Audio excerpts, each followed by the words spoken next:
Now time for the Superheat for DD2 and DD2 Masters. Let's take you through the starting grid.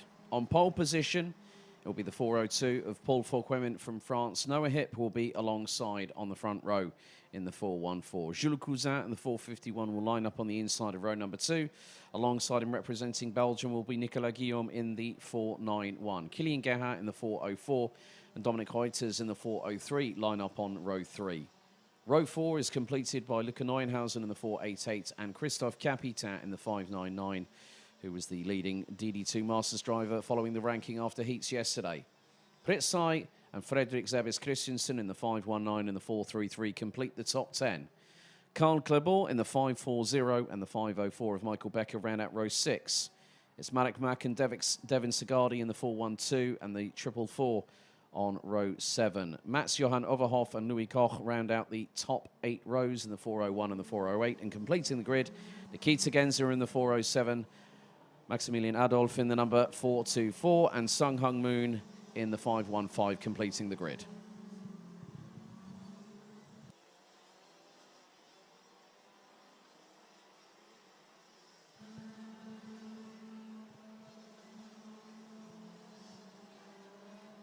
So instead of the 10 minutes plus an additional lap, we extend the time to 12 minutes plus an additional lap for this Superheat.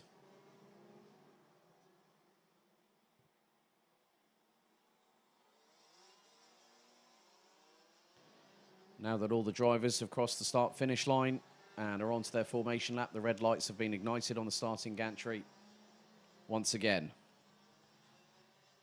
So yesterday, it was 2 wins in DD2 for Paul Fauquemin. The driver alongside him, the 414 of Noah Hip, took the heat win in number 3. Christophe Capitan also took the Heat 1 and Heat 2 victories, but it was the 504 of Germany's Michael Becker that made sure that that clean sweep was not completed by the Frenchman.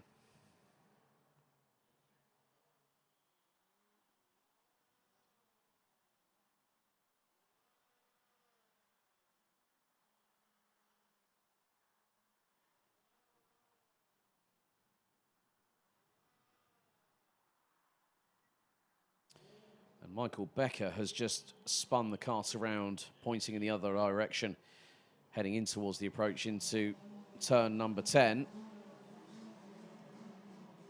As the front row now starts to control proceedings in the 2x2 rolling start formation.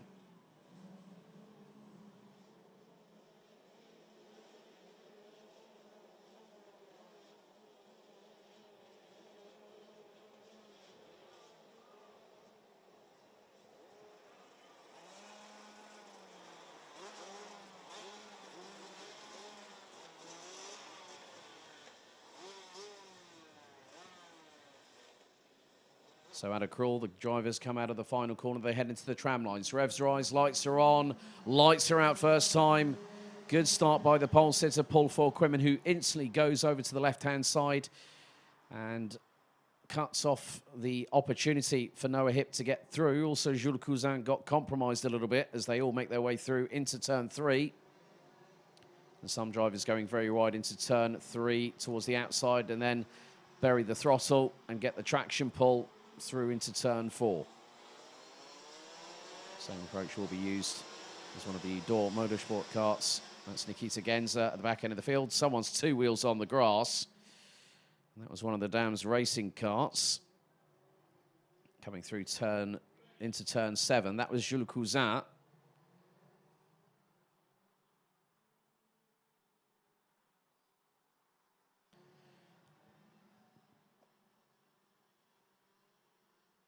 So the leaders making their way through into turn number 11. It's the 404 of Kilian Gerhardt that leads the way.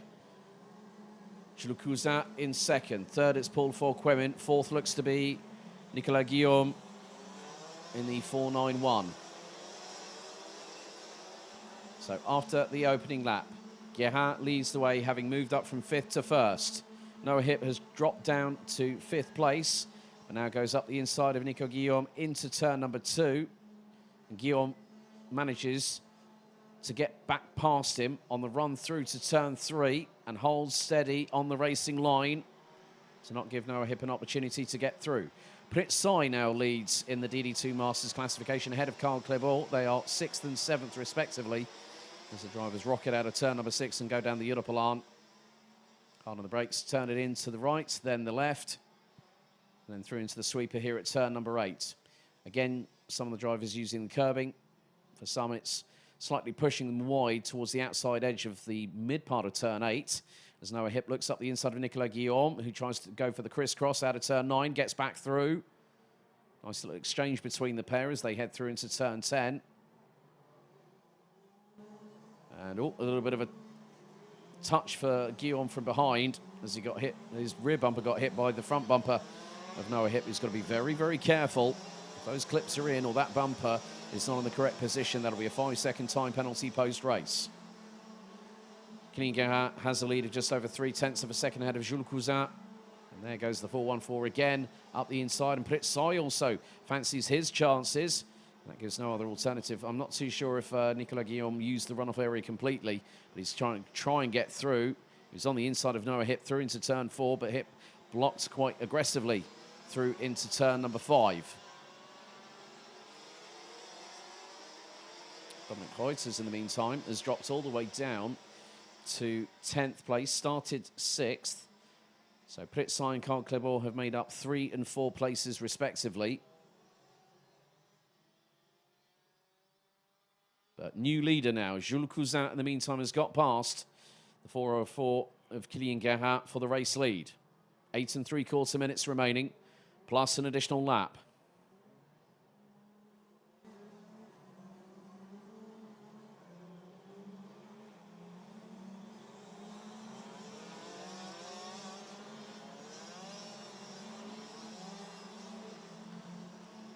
So 3 laps completed. Cousin puts in a new fastest lap of the race, 1 minute 11.320. But Gerhardt looking up the inside, and that was threading the eye of the needle by Jules Cousin. Switched to the outside of turn 2, pointed the kart in the direction he wanted to go, hit the throttle, and it rocketed him forward and back through. So taking that tighter line through at turn 2 in these kind of conditions sometimes can be a bit counterproductive.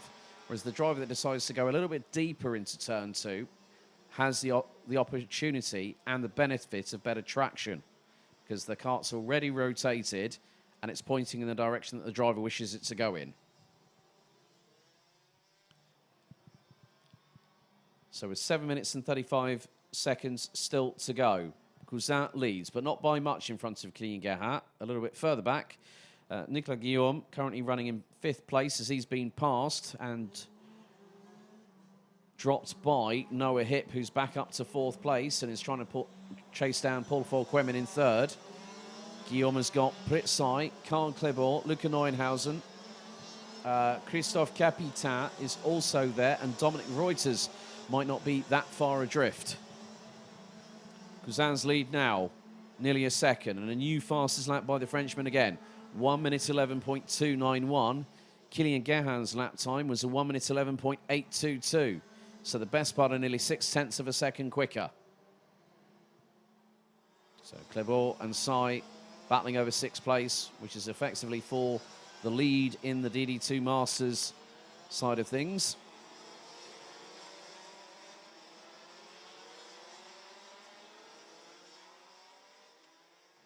Fredrik Zevis Christensen, in the meantime, has dropped out of the top 10 and is down in 13th place. Manek Mak has dropped from 13th to 15th. Nikita Genzer and Mats Johan Overhoff, unfortunately, bringing up the rear end of the field, but both are still out on track.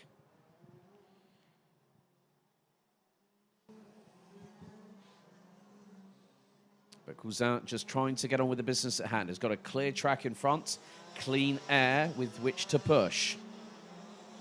Try and pull a further bit of a gap between himself and Gerhardt, and that gap is now nearly 1.2 seconds. So just over 2/10 is the advantage, as now there's going to be a change for 3rd. That's Noah Hipp through on Paul Volquemin, who again manages to quickly retake and reassert himself in 3rd place.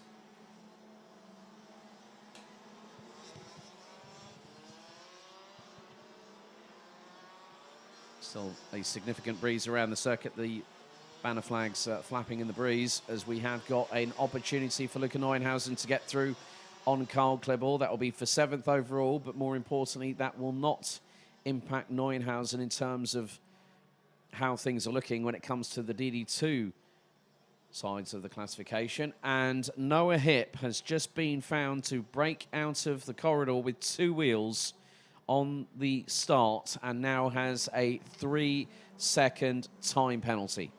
And at the moment, he's less than 3 seconds ahead of Nicolas Guillaume in 5th place. So if it was being shown on the Digi flag, then the 414 from France will have seen it and then gone, right, I've got to get a move on. And now he decides to go up the inside once again, but the same thing happens.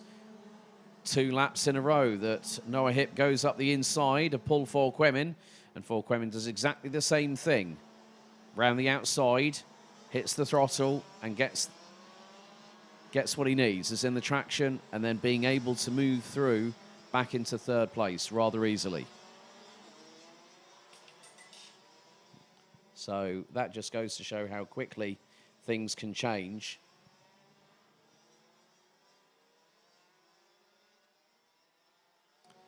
So with 4 minutes still to go, 8 minutes completed, a third of the time left still to count down to 0, plus an additional lap. There is still a possibility of other things to develop in the meantime.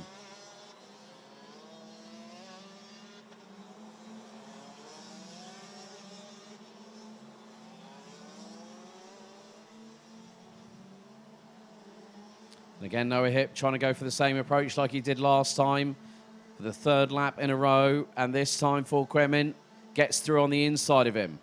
So Noah Hipp loses a little bit of momentum just by swinging the cart out a little bit wider throughout a turn number 2.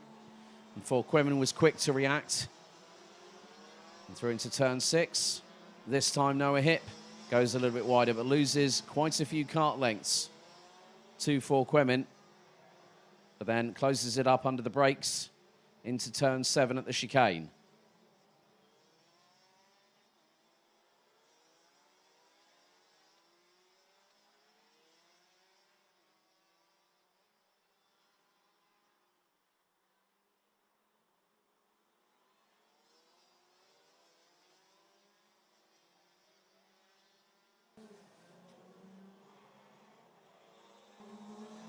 But the gap has been expanding at the front of the field with Jules Cousin now probably the best part of over 2.5 seconds ahead of Kylian Gerhardt. But the battle for P3 has been raging on for at least the last 5 to 6 minutes. And again, Noah Hipp tries the same tactic. Up the inside, runs a little bit wide. Will Forquemin get through this time? It's going to be nip and tuck between the pair, but Forquemin might get the better traction out of turn number 3 this time. Noah Hipp able to break what was happening previously, that Forquemin would have his number, and this time Forquemin tighter on the inside through at turn 6. And Noah Hipp decides to go to the outside and get the better traction out of the corner and just powers past Forquemin rather easily.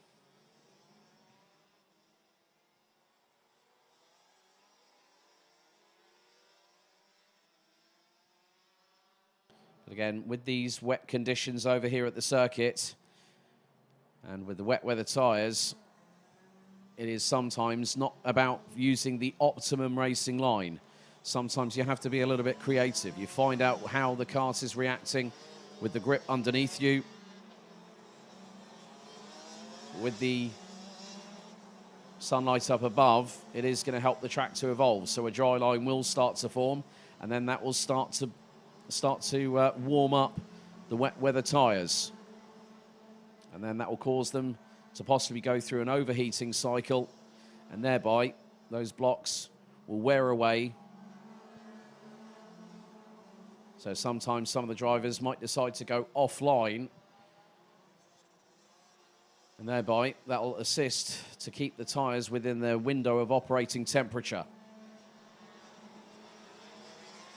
There's Neuenhausen and Capitan now ahead of Klebor in terms of DD2 Masters.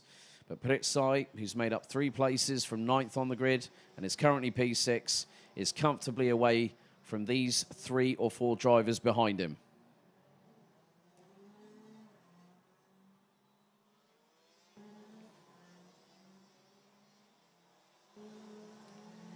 Jules Cousin comes out of the final corner, and we are going to have 2 more laps. So lap 11 out of 12 underway as the timer hits 0 when Noah Hipp crossed the line in P3 and is now 1.2 seconds up the road from Paul Forquemin. The gap between Noah Hipp and Paul Forquemin coming into this superheat was just 9 points. And this could also help Jules Cousin, who's currently on 116 points. And that will put him on 191 points. So the leaders making their way around the circuit. Some of the drivers still making their way down the Europlan. As after this one, we will have 1 more lap to go. Our race leader, Jules Cousin, now making his way through into turn number 10. And has consistently been putting in fastest laps. He's been treating it like a wet weather qualifying session at the moment. A 1 minute 10.483 was Cousin's last lap. His lead was 3.4 seconds. Onto the final lap we go of this race. Another new fastest lap, 1 minute 10.064. Guérin's lap time, well, 1 minute 10.985, as there goes Karl Klibor up the inside of Devin Sigardi, who gets the crisscross back through turn 12. They now go on to the final lap of the race, and that's Devin Sigardi now up to 9th. But in terms of the classification, that'll put him 7th in DD2. But Jules Cousin, with a 4.3 second advantage, can comfortably bring the 451 Dams Racing Tony Kart across the line in just a handful of corners.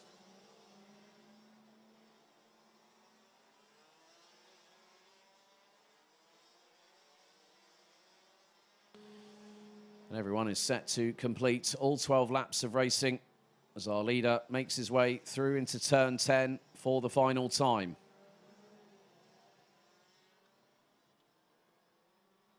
Was 3rd in the ranking after heats yesterday, after three heats. But Jules Cousin from 3rd on the grid powers out of the final corner, and he wins the superheats by a comfortable margin. And that'll put a smile on Yann Dams's face. I'm very much sure of that. And he wins ahead of Kilian Guérin by 4.8 seconds. Noah Hipp comes around the corner to take P3.